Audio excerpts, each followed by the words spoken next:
제가 한번 유학생들이 주로 모이는 수양에 갔던 적이 있었는데, 그때 한 강사 목사님이 설교 중에 이런 말씀을 하는 걸 들었습니다. 이렇게 전도하다 보면 그 전도를 거부하는 분이 이런 이야기를 한다는 거예요. 예수가 밥 먹여주냐. 그러면서 반박을 하는데, 이때 이 목사님이 아주 당당하게 예수가 먹여주는 밥도 안 먹어보고 예수 믿으라고 하겠느냐 하면서 당당하게 복음을 전했다는 얘기입니다. 밥 먹기 위해서 예수 믿는 건 아니지만 예수님 때문에 밥 먹어본 경험이 얼마나 감격스러운 일인지 모른다는 것이죠. 여러분, 사랑교향곡 이제 6번째 연주를 하면서 나 마이너스 사랑 이퀄 nothing이라고 하는 첫 설교부터 사랑은 아무나 하나, 헤세드 사랑, 만남과 변화, 그리고 모든 것 사랑, 계속해서 이 사랑 설교를 들으면서 우리도 이런 질문을 던질 수 있지 않을까 싶어요. 사랑이 밥 먹여주냐?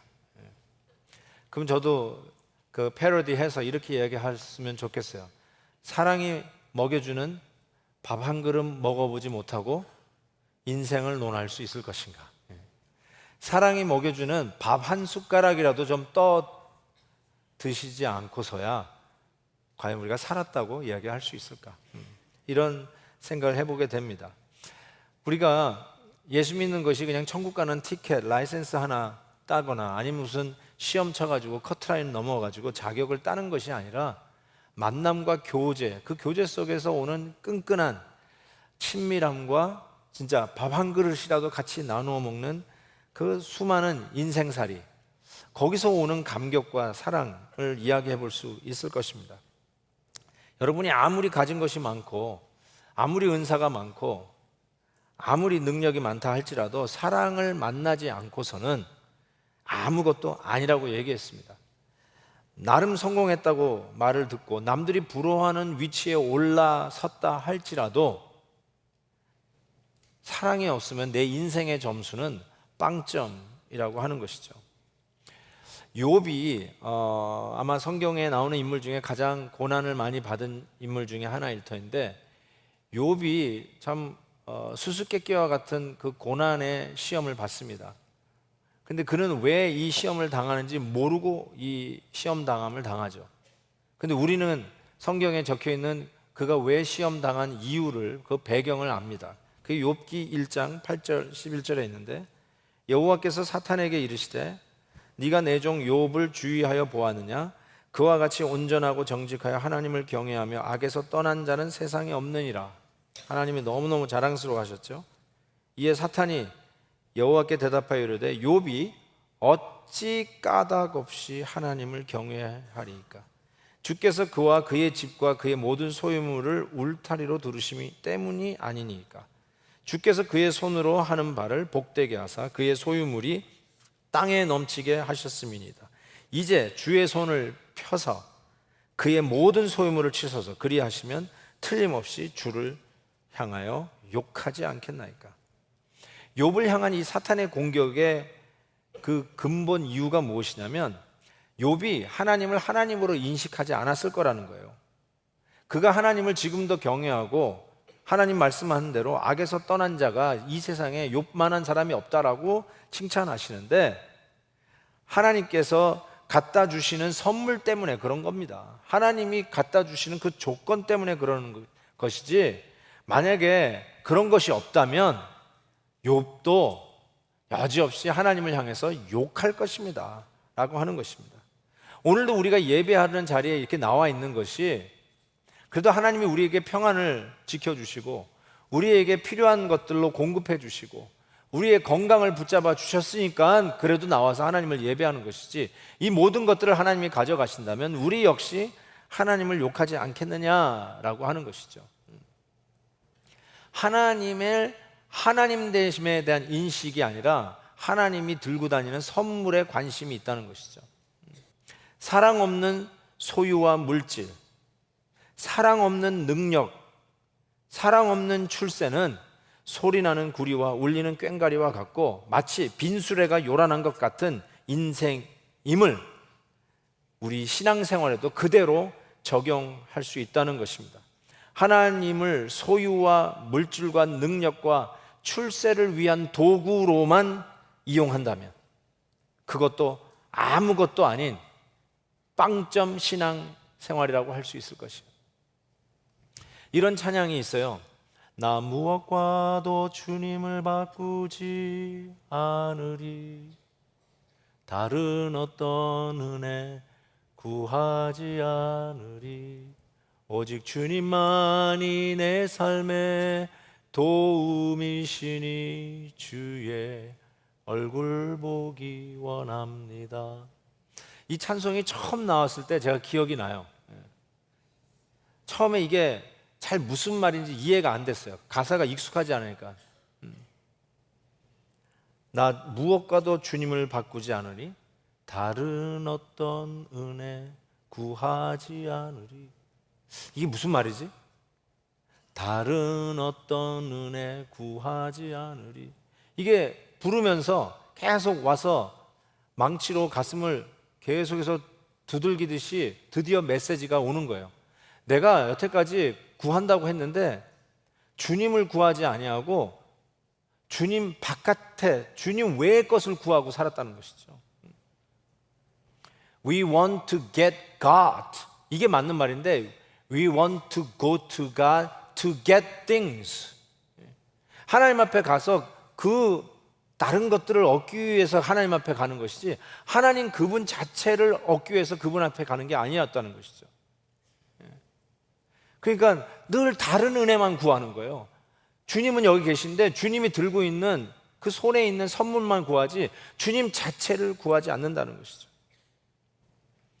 마태복음 11장 28절에 보면 주님께서 우리를 향한 쉼을 향한 초청, 이 쉼은 안식 혹은 구원의 결정적인 모습이죠. 안식.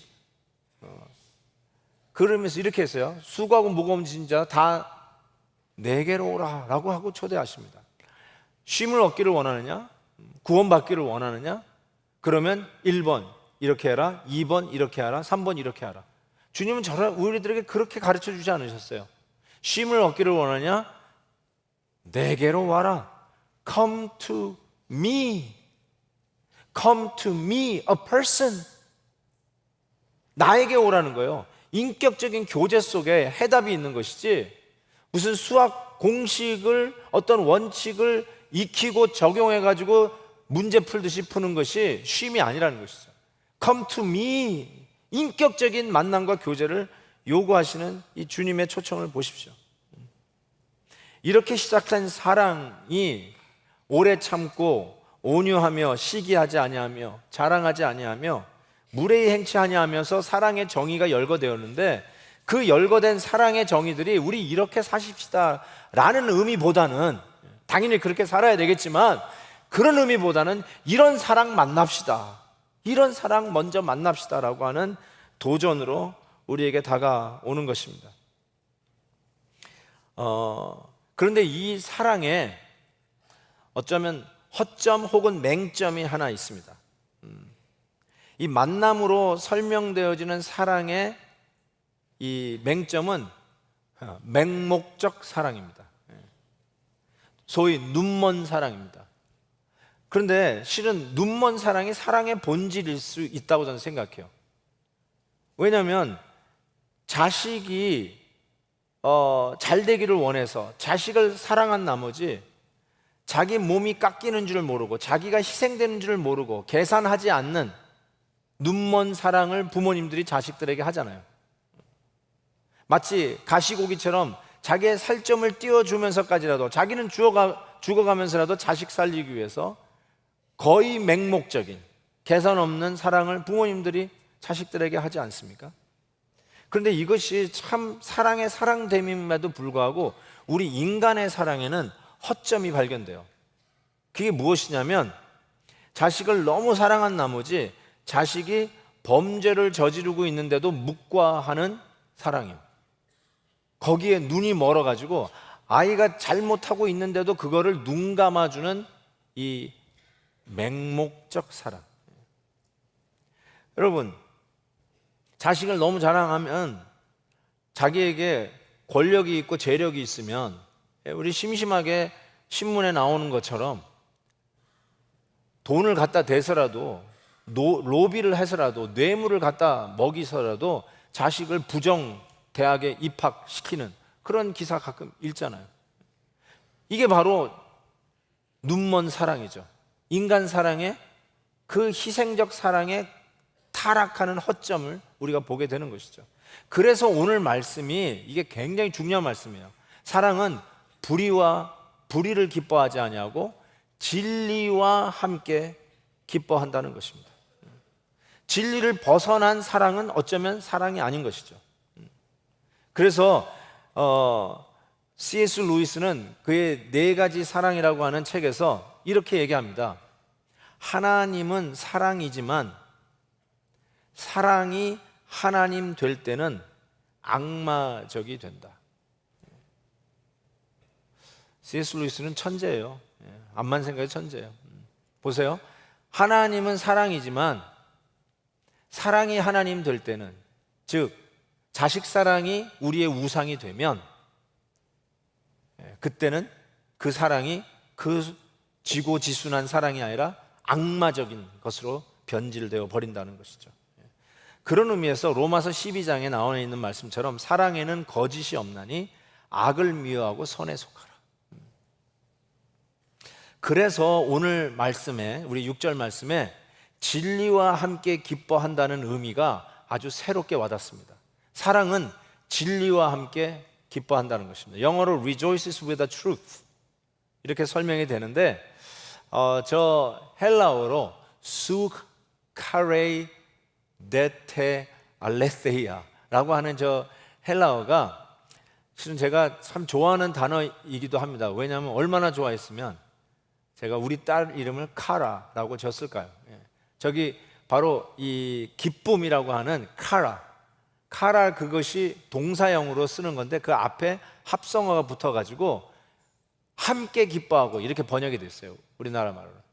영어로도 rejoices with 이렇게 the truth 이렇게 얘기하는데 실은 D.A. 칼슨 트리니티 신학교의 신약 교수님께서 이 부분을 이렇게 해석을 하시는데 Love will join with others in rejoicing over the truth.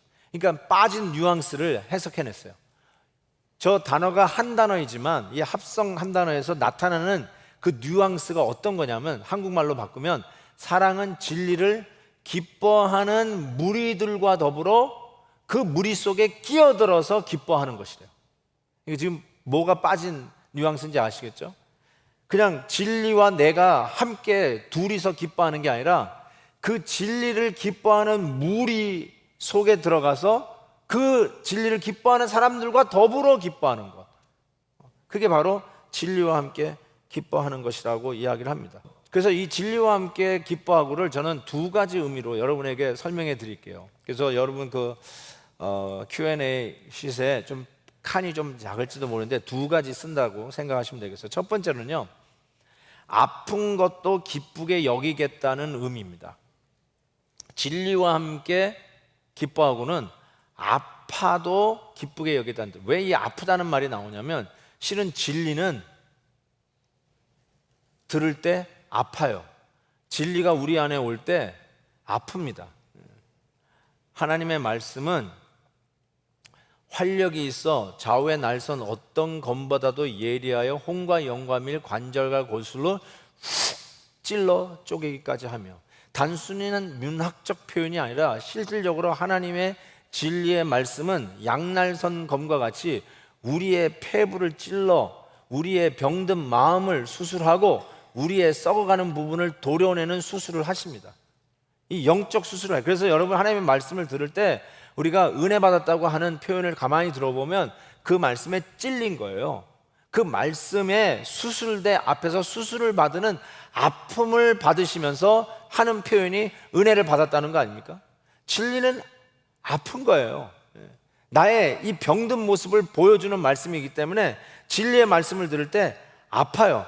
그렇지만 왜 기쁘게 여기느냐? 그 수술이 나를 죽이는 수술이 아니라 살리는 수술인 걸 믿기 때문에 그래요. 큰 수술을 받은 환자에게 뭐라고 얘기해 주는 것이 기쁜 소식이겠습니까? 아팠어요? 좀 더 아프게 해야 되는데 이런 게 좋은 소식이 아니라 8시간, 10시간 수술을 했지만 수술 잘 됐습니다. 많이 아프시죠? 그런데 수술 아주 잘 됐습니다. 이 말이 기쁜 소식 아니겠어요? 아팠지만 내가 나을 것이고 회복될 것이라는 걸 믿기 때문에 그 아픈 것도 기쁘게 여기겠다는 것이죠. 실은 십자가의 의미가 여기도 있어요. 히브리서 12장에 보면 이런 말씀이 있어요. 앞에 있는 즐거움, 기쁨을 위해서 지금의 십자가를 참으신 분, 지금의 부끄러움을 당하신 분 예수님을 소개하지 않습니까? 앞에 있는 즐거움을 위해서 지금의 고난의 십자가를 즐겁게 지고 가시는 예수님. 우리를 위해서, 우리를 회복시키시기 위해서 그 즐거움, 그 기쁨 때문에 지금의 아픔도 기쁘게 여기고 가시는 십자가의 도가 여기에 있는 것이죠. 두 번째, 진리와 함께 기뻐한다는 것, 진리와 더불어 노래를 부른다는 의미는 기쁨을 공유한다는 의미를 이야기합니다. 사람들이 부르는 노래를 따라 부른다는 것은 그 노래의 내용을 동의한다는 뜻 아니겠어요? 내가 그 노래의 내용과 동의하면서 내가 따라 부른다는 뜻일 거예요. 사람이 슬픈 일을 당하고 힘든 일을 당하면 혼자 있고 싶어져요. 가만히 생각해 보세요. 어렵고 고통스러운 일을 당하면 혼자 있고 싶어져요. 왜 그러냐면 이 슬픈 일이나 고통스러운 거는 근본적으로 개인적이고 배타적입니다. 아무리 여러분이 아내를 사랑하더라도 아내의 아픔을 50% 덜어가지고 내가 대신 아파줄게 못합니다. 여러분이 아무리 남편을 사랑한다고 해도 남편이 수술받는 그 아픔을 내가 반은 아플게 하고 반 좀 떼줘 하고 떼서 여러분이 대신 아파줄 수가 없어요. 그래서 이 슬픔과 고통은 근본적으로 배타적이라는 뜻이에요. 그래서 이런 것이 오면 우리는 혼자 있고 싶어져요. 그런데 반면에 우리에게 기쁜 일이 생기면, 즐거움이 생기면 거의 본능적으로 이 기쁨을 공유하고 싶은 사람을 찾습니다. 하다못해 맛있는 음식을 먹다가 야, 이렇게 맛있네. 그러면 자기가 사랑하는 사람이 떠오릅니다. 좋은 정말 이 광경을 보면 와, 이건 진짜 나 혼자 봐서는 안 돼 하고 내가 좀 마음에 두고 있는 사람들의 얼굴이 떠오릅니다. 우리 아이들과 같이 봐야 되는데. 그런 생각이 들지 않습니까? 그래서 그 기쁨을 나누고 공유하면서 어떤 효과가 오냐면 내가 맛있는 음식을 먹고 내가 좋은 구경을 했을 때 누리는 기쁨을 남들하고 공유하면 그 기쁨이 2배, 4배 이 기하급수적으로 늘어가는 걸 여러분이 체험할 거예요. 여러분, 진리와 함께 기뻐하고 같이 이 기쁨을 공유하는 것이 나에게 엄청난 기쁨이 배가 되고, 기쁨이 배가 된다는 건 뭐냐면 내 안에 엄청난 에너지가 생성이 돼요. 그게 능력이고 힘입니다. 이처럼 진리와 함께 노래하는 것은요, 이게 별거 아닌 것 같은데 아까 아멘도 별거 아닌 것 같지만 그 아멘, 여러분이 아멘 안에서 잘 모르실지 모르지만 아멘을 하다 보면 아까 얘기한 대로 따라 부르는 노래, 같이 공유할 때 오는 엄청난 에너지가 증폭되면서 그게 단순히 그냥 좋은 것뿐만 아니라 거기에 힘과 능력이 공급되듯이 하나님의 이 진리와 함께 즐거워할 때, 진리와 함께 기뻐할 때 하나님의 신비한 능력이 그 안에 주어진다는 것을 깨닫게 돼요. 이 성가대원들은 알 거예요. 따라 부른다는 거 할 때 실은 곡이 어려울수록 뒤에서 전공한 사람이 정확한 음으로 팍팍 질러주면 그 앞에서 뒤에서 부르는 소리를 들으면서 이 찬양하는 사람은 굉장히 수월해져요. 그거 아실 거예요. 뒤에서 정확하게 불러주면. 그래서 지휘자들이 잘하는 사람을 꼭 못하는 사람 뒤에다 세우는 이유가 거기에 있어요. 음정을 좀 정확하게 내라고. 그런데 실은 뒤에서 부르는 정확한 노래를 앞에서 따라 부르면서 실은 무슨 착각을 하는 줄 아세요? 나도 잘하는 줄 알아요. 근데 자꾸 해보세요. 실력이 늘어요. 나도 잘하게 돼요. 이게 노래를 따라 부르는 사람이 얻는 유익이에요. 실력이 늘어요. 진리를 따라 노래를 부르면 그 노래를 부르는 실력이 늘어요. 여러분, 찬양팀에서 가끔 모르는 찬양을 할 수 있어요. 그렇죠? 처음 들어본 찬양을 할 수 있어요. 그 처음에는 따라 부르기가 힘들어요. 근데 계속 따라 부르다 보면 그 가사가 들어오기 시작하고요. 그 가사가 익숙해지기 시작하면 어느 날 어느 순간에 운전하다가 내가 그거를 흥얼거리고 있어요. 설거지 하는데 그 찬송이 내 입에서 막 나와요. 왜 그럴까요? 그 노래 따라 부른 것이 이제 내 것이 됐고, 내 것이 됐다는 말은 그것이 나에게 힘이 되고 있다는 거예요. 능력이 되고 있다는 거예요. 이 기쁨에도 결이 있고요, 기쁨에도 질이 있어요.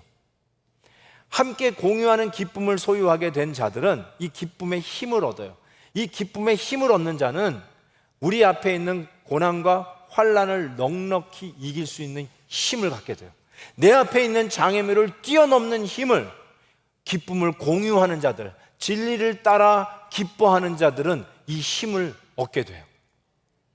아멘. 아멘. 옛날에 있었던 그 드라마 파리의 연인이라고 하는 그 드라마에 보면 박신양이 자기 연인 김정은에게 피아노를 치면서 사랑의 노래를 불러주는 장면이 나타나요. 저도 그걸 보면서 이야, 정말 감동이었어요. 그래서 야, 노래 저렇게 잘했으면 좋겠다. 남자가 피아노 치면 정말 멋있겠다.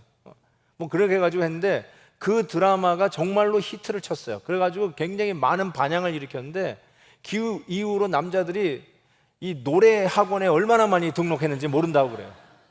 그리고 또 하나의 그 다른 현상은 그 전까지만 해도 결혼식 때 신랑이 신부에게 노래를 그 예식 중에 하는 거 거의 없었어요.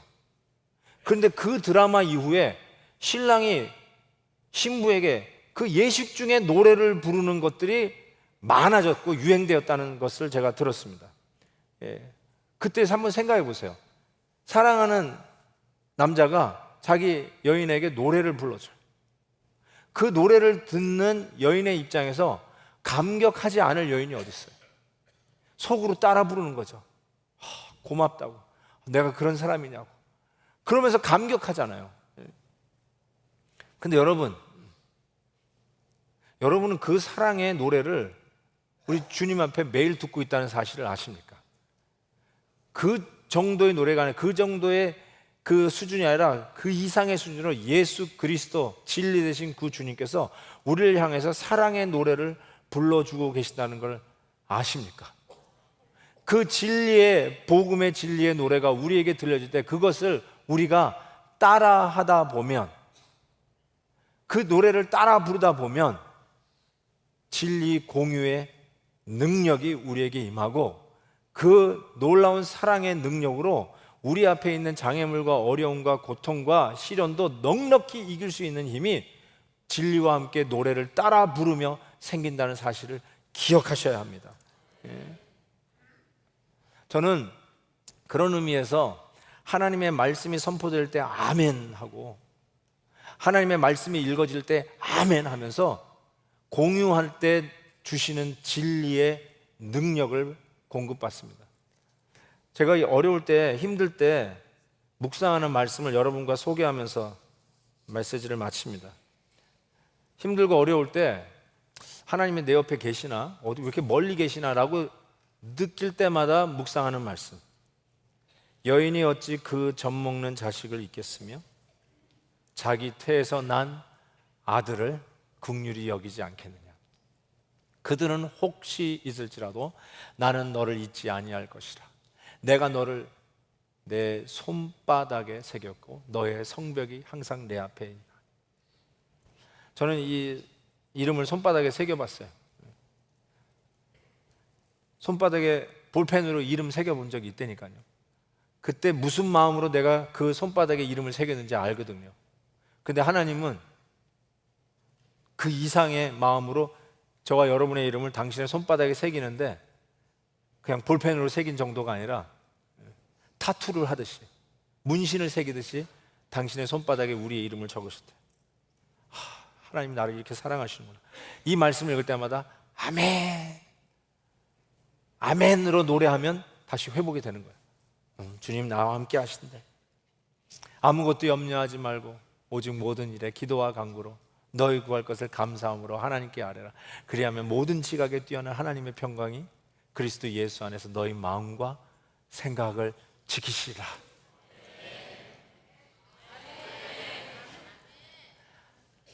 이렇게 얘기를 해도 아멘을 안 하는 우리 성도들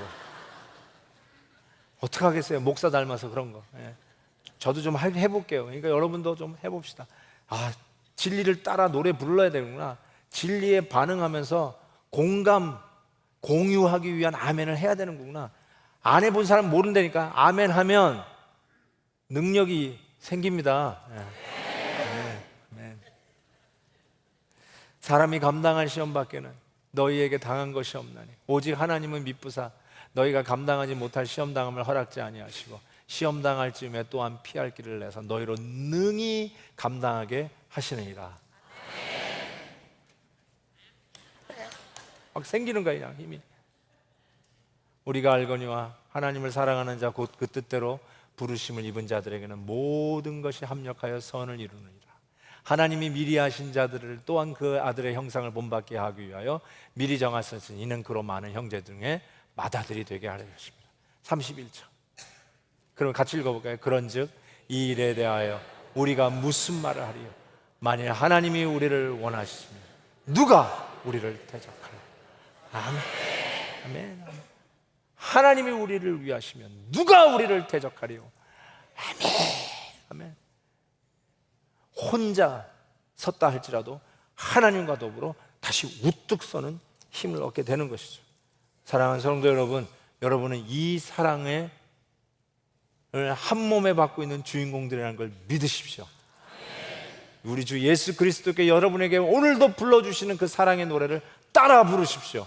그러면 우리는 그 진리와 함께 기뻐하며 공유할 때 주시는 능력으로 일어설 것을 믿습니다. 여러분, 주님이 여러분을 향해서 진리의 노래를 부르시는데 따라 불러보지 않으실래요? 따라 부르시면 실력이 늘어요. 따라 부르시다 보면 그 진리의 기쁨이 여러분에게 능력이 돼요. 아멘 하시면 그 말씀이 내 안에 내재하기 시작하고 열매 맺기 시작하고 어떤 상황에 맞닥뜨렸을 때 그 말씀이 노래가 되어서 내 입술에서 고백이 돼요. 그게 바로 진리와 함께 기뻐하는 사랑의 모습이라고 할 수 있어요. 여러분 같이 한번 기도 안 해보실래요? 하나님, 내가 이 사랑 고백하며 살겠습니다. 진리와 함께 기뻐하며 진리의 말씀 속에 아멘으로 응답하고 주님이 부르시는 사랑의 노래를 따라 부르면서 믿음의 실력을 더하는 자 되겠습니다.